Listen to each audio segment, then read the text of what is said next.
बोलो विष्णु भगवान लक्ष्मी माता की जय।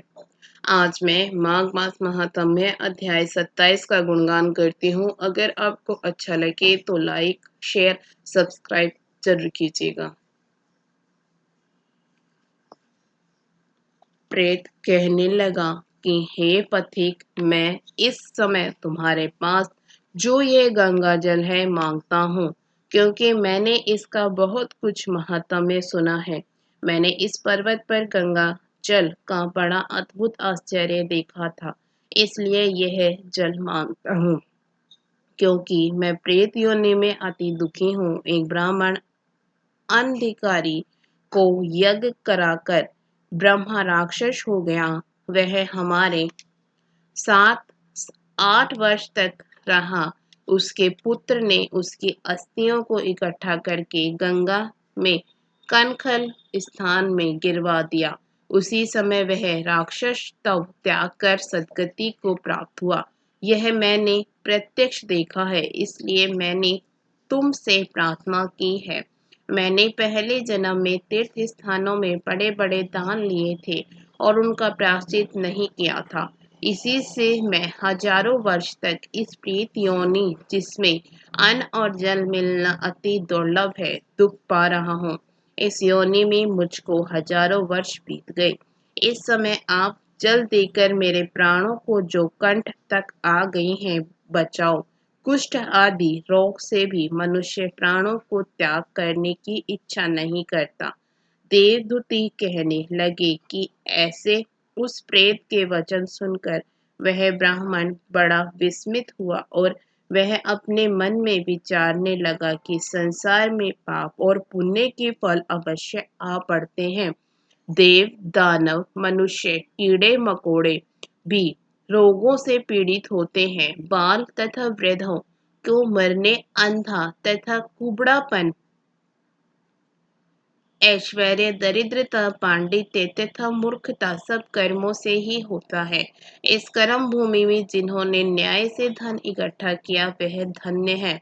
यह सुनकर प्रेत गदगद वाणी से बोला, हे पथिक, मैं जानता हूँ कि आप सर्वज्ञ हैं। आप मुझको जीवन का आधार जल इस प्रकार दो जैसे मेघ चातक को देता है। तब पथिक कहने लगा कि हे प्रेत, मेरे माता पिता भृगु क्षेत्र में बैठे हैं। मैं उन्हीं के लिए जल लाया हूँ। अब बीच में तुमने गंगा के संगम का जल मांग लिया। अब मैं इसी धर्म संदेह में पड़ गया कि क्या करूं, परंतु मैं यज्ञों को इतना नहीं मानता जितना प्राण रक्षा को मानता हूँ। इसलिए प्रेत को जल देकर तृप्त करके माता पिता के लिए फिर जल लाऊंगा। लोमश जी कहने लगे, इस प्रकार उस पथिक ने गंगा यमुना के संगम का जल उस प्रेत को दिया।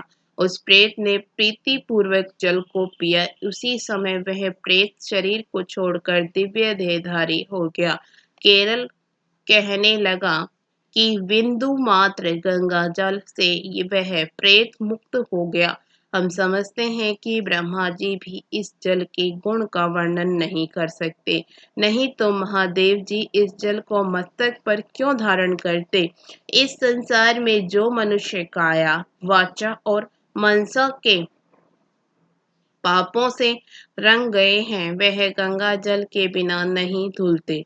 गंगा जल के सेवन से मुक्ति सदा सन्मुख खड़ी रहती है। जिसके जल को स्पर्श करते ही प्रेत प्रेतत्व को छोड़कर मुक्ति को प्राप्त होते हैं। जो गंगा स्नान करता है वह वैष्णव पद को प्राप्त होता है। यदि संबंधी लोग गंगा जल से तर्पण करें तो नरक में रहने वाले पितर लोग स्वर्ग में चले जाते हैं और स्वर्ग में रहते हुए ब्रह्मत्व को प्राप्त होते हैं। गंगा जल के समान और कोई मुक्ति का साधन नहीं।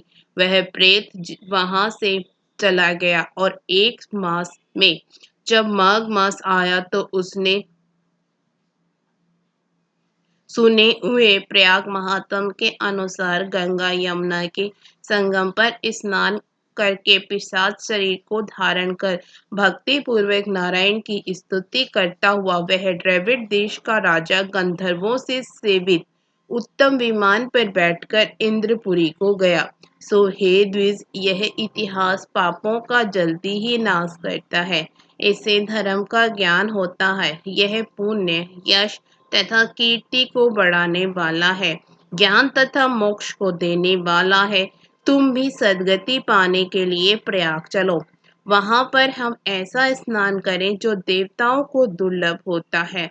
वहां पर श्राप से पैदा हुआ पिशाचपन सब नष्ट को प्राप्त हो जाएगा। इस प्रकार लोमश जी के मुख से अमृत में मधुर कथा को सुनकर मानव अमृत पीकर सब प्रसन्न हुए और पाप रूपी समुद्र से पार हुए। उन्हीं के साथ सब लोगों ने दक्षिण दिशा को प्रस्थान किया। इसके साथ ही 27वां अध्याय समाप्त हुआ।